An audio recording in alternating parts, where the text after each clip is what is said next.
Welcome back to the channel. Racer X here, and I am back in one of my favorite places. This is the park that I like to film at. A gorgeous day here on the north side of Dallas, and I want to put together a little video for you today on a trend that I am seeing just a lot more of in the news. As I do more and more research on this, it just gets more and more concerning, and I've done a couple of videos about theft, especially theft with Mopars, high-end Mopars, and this is a continuing theme, and it only seems to be getting worse. And I have a lot of major concerns about this. So today I'm going to talk a little bit about what I'm seeing in the news, online, all that kind of stuff about Mopar thefts. People have been hitting me up on Instagram and just, sending me private messages about how many people they know personally are getting their Hellcats and Scatpacks and all that kind of stuff stolen from them, Trackhawks, really any of the high-end Mopars. It just seems to be such a problem right now. And this is nationwide, guys. This is a widespread, it is a huge issue. And today we'll talk all about it. I'm going to tell you a little bit about what I'm seeing, how they're doing it, maybe some steps you can take to prevent it, and we'll just jump into it today. It should be a fun one. I need you guys to do me a huge favor. In the corner, there's a subscribe button. A lot of you guys watch my stuff and don't subscribe. Why not? Why not just hit the subscribe button? And I would really appreciate it. About 21% of you guys are subscribed to the channel, and off we go. T-minus 15 seconds.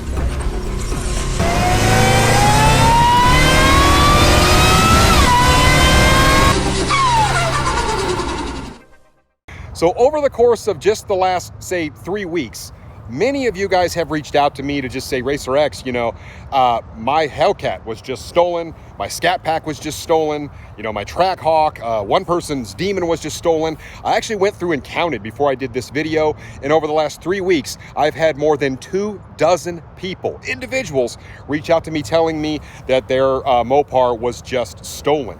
And it has almost become to the point where it's not even worth owning these cars because somebody is very likely to take it. And it seems like there's all sorts of measures out there that people are taking to kind of keep this from happening, but nothing is foolproof. And it is just really interesting to see how many of these high-end Mopars are being taken right now. Why? It's not just the Mopars, guys, but for some odd reason, that seems to be the brand of choice for the thieves and the thugs out there. And I can't explain why. I don't really understand it. I love the way a Charger looks or a Challenger looks or something, but that seems to be the brand of choice. And now, the thefts on these things are out of control. So when I tried to do a bunch of research on the new numbers, because I've done these videos for you in the past, just kind of bringing some awareness, but I never really kind of dug into the issue a whole lot. And there's not a lot of numbers when you look at the numbers online. 2022 most stolen cars. For some reason, it brings up like Ford pickup trucks and stuff. But keep in mind, there are a zillion of those out there. So when you talk about how many vehicles are produced to how many are stolen, the high-end Mopar stuff is extremely high up. And I actually did a whole bunch of research just from this year, just on articles from 2022 about vehicles being taken from holding lots, being stolen from right inside of dealerships, being taken from out front of people's houses, people breaking into their garages and ripping them out with tow trucks. It has gotten to the point where it has just become absolutely ridiculous, and it's kind of scary as a Mopar owner to know that you might come out and just find your car gone. So really the next big thing that I want to talk about is kind of what are they doing with these cars, right? Why are they so sought after? That will always be kind of a mystery to me. They're great cars. They're a lot of fun. We know that. That's why we love them. But, there's a lot of really great cars out there, a lot of really fast cars, good-looking cars that are just not targeted nearly as much as the Mopar stuff is. Matter of fact, at several of the dealerships where I film, I'm talking high-end dealership with a lot of really nice stuff. I'm talking six-figure cars all over the place. The only vehicles that they actually put away at night are the Hellcats and the Scatpacks and sometimes the Trackhawks, really any of the high-end Mopars. They'll leave Audi R8s, Corvette C8s. They'll leave all sorts of, Porsche 911s. They'll leave all of that stuff out, and they don't get messed with. But for some reason, the high-end Mopars, they'll put a $60,000 or $50,000 Scat Pack away before they'll put away a $120,000 super decked out C8 Corvette. Just kind of a weird deal. That tells you just what a problem this is. So how are these thieves actually stealing these cars? You would think this day and age it would be pretty hard to do, but as we know, where there's a will, there is a way, and these thieves are pretty innovative and they are very persistent. And really, for every measure out there, they have some sort of a countermeasure for it. And a lot of these guys are pros. A lot of these things get taken directly to chop shops and chopped up. It's really kind of a sad thing. Make sure you have insurance on your Mopar, guys, because it's just, that's the modern world we live in.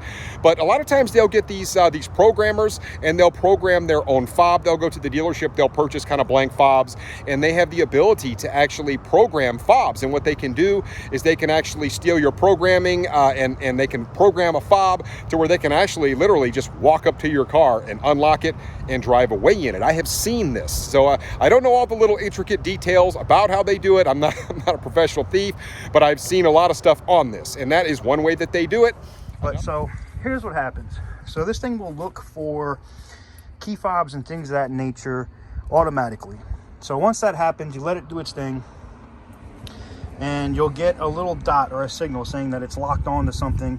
And then I can literally just put this either on the car, and then look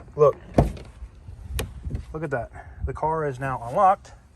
I can keep the repeater box like on the door. And then look at this, no key fob. Key fob is in the house. Another thing that they'll do is they have special ways to kind of force either your sunroof open or one of your windows. They just literally have suction cups and they can force it down.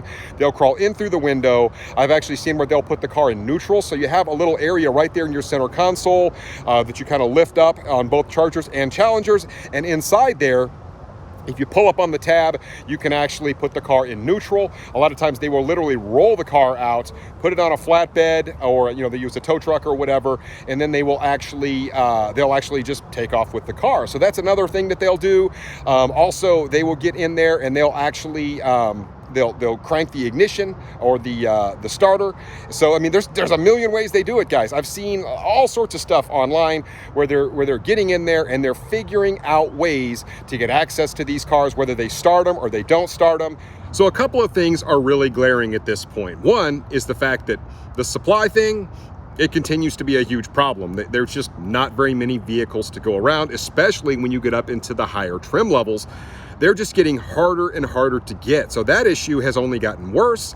And the other thing is the theft issue, which I kind of hoped at some point would get better, has only gotten worse. And it just seems glaring how bad the theft problem is right now on the high-end Mopars. Now, Dodge has tried to combat this to some degree, and they put out a couple of theft deterrent updates where you can go in, you can have them program your vehicle, and they put some software in there, but it also locks up your key fobs, and you can never get your key fobs replaced, and there are some drawbacks to it as well.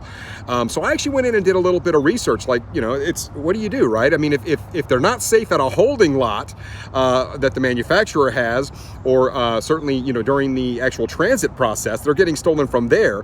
They're getting ripped out of showrooms that are closed at night. They're getting ripped out of people's garages. My goodness, what is a guy or a gal to do? So I actually went online. I did a little bit of research, and I found that there's an organization called the NICB, or otherwise known as the National Insurance Crime Bureau. Now, this is a non-for-profit organization, and they have all sorts of interesting statistics out there, and really it's just to kind of help combat crime. And it's not just vehicle crime, but they do have a lot of statistics on this. And they have a layered multi-step approach that they say you should go with. So I'll jump into this just really quick, and some of this stuff, it just seems like it's a no-brainer, but it's worth talking about. Now, layer one, it just says use common sense. I mean, it is what it is, right? It says lock your doors, remove your keys, and park in well-lit areas. I would hope that we're all already doing that. That doesn't seem like it would be something that would be hard to do. It would just be something that we should always do. But they list it here as layer one. We're not going to go into that too much. Layer two, it says use visible or audible devices. Now, a lot of you guys have reached out. Hey, Racer X, what do I do? I live in an apartment complex, or I live in a house, but I can't park inside the garage, and I feel like my car is a target. Well, your car obviously is a target. And so what this means is things like car alarms. I mean, these are just kind of passive deterrent systems, but who knows? I mean, maybe they will make a difference with the pros. I don't think much deters them at all, but you never know. So also like things like steering wheel locks and brake locks, decals, I don't know if that really does any good, window etching, and then micro dot marking. I mean, these are things that they list as kind of layer 2, maybe sort of that next step. I don't know how much good those are really going to do. Like I said, these thieves are very invasive. I mean, if they want it most of the time, guys, they're going to take it. It sucks. Layer 3, vehicle immobilizers. Now this one we get a little bit more interesting. I mean, it says things like kill switches, also fuse cutoffs. Now these might be a little bit more down the line of actually doing something. You know, you get fuel disablers, wireless ignition authentication, where you actually have to put a code in to start the vehicle. Now these are things that actually could kind of make a little bit of a difference, especially if we're not talking about people who are just legitimate pros. That is layer 3, and of course then you have layer 4, which is your GPS tracking systems. And I do highly recommend, if you have a high-end Mopar, maybe going this route. So, you know, you've got like an install app, like on your phone. They have a bunch of different kinds, guys. But you were talking about GPS tracking. It also notifies the police. They have something that will do that. And if the car is moved, it alerts the owner. A lot of different ways to go with this. Now, if you're looking at something like a GPS tracker, oftentimes those are going to get wired directly into like the harness. There'll be some wiring that has to be done. Sometimes it's best to kind of leave the install up to a pro. If you're not really handy, you don't know how to solder, you're not real good with electrical components, I could see this being kind of cumbersome. So if you got somebody to install it, it might be worth the money to have one of these things installed. Like I said, they'll have apps on your phone. They also have devices that you can plug into your OBD port right there underneath. But the thing is with that, I've always wondered about that, is like the thieves, they're pretty good. I mean, they're literally just going to yank the thing out and throw it away. I don't really know how you prevent that. If it's wired in, it's a lot harder to get rid of. But then they have things like jammers that will jam GPS systems. I mean, like I said, anything that you can think of, they've thought of another way to combat, you know, what you're doing. So you just have to kind of be innovative with what you're trying to do, and you know, do as many things as you can to try and prevent this issue. Now, there are a lot of companies out there that offer theft deterrent devices, but I do kind of like the idea of having something where you can track the car. You can also see the movement of the car, you know, via maybe an app on your phone. You can see if it's been started, if there's some sort of like drilling on the car. They have systems that will do that. I had a company reach out to me not too long ago called CarLock that actually offered to send me one and say, hey, look, can you show what this thing will do? And I may actually do that, but it offers a lot. And like I said, nothing is foolproof. I mean, if they want it bad enough, guys, I hate to say this, but they're going to take it. So we just have to be very, very diligent about where we park the car. If we have a place, I mean, I've had people even tell me, look, I have an $80,000 red eye and I have to park it at my cousin's house because it's just not safe outside my house. It's going to get stolen. And you know what? Chances are you're probably right. I mean, I hate to say that. I don't want to be, you know, just this doomsday guy. And I love my modern Mopars, but you have to be realistic. And I mean, these things are getting taken left and right. And if you put a Hellcat or an SRT badge on the side of one of these, you're automatically a target. It is what it is. It's almost like when you have a really cute chick at the gym and it is an absolute sea of sausage in there, as many of you guys know that work out. And you know what? She's going to get a lot of attention. And you know what? Your modern Mopar, your $80,000, $90,000 red eyes and Trackhawks and TRXs and stuff like that, guys, they get a lot of attention, and a lot of attention from the wrong crowd. And that, unfortunately, that is a bad mix. So be diligent about where you park it. You know, like I said, almost layer 1. You know, if you can park it in a garage, most of the time you're going to be safe. It's not always an option, guys, but put a GPS on your car. If it's a $90,000 car, pay the $20 a month for the service. Have a professional install it for you, and then at least you have a little bit of peace of mind that maybe you could kill it. Maybe you can alert the police. Now, don't always expect the police to show up right away either. If you call them, I mean, that depending upon where you are in the country, it may not be a thing, but you can only do so much. So like I said, you know, park it in a secure area.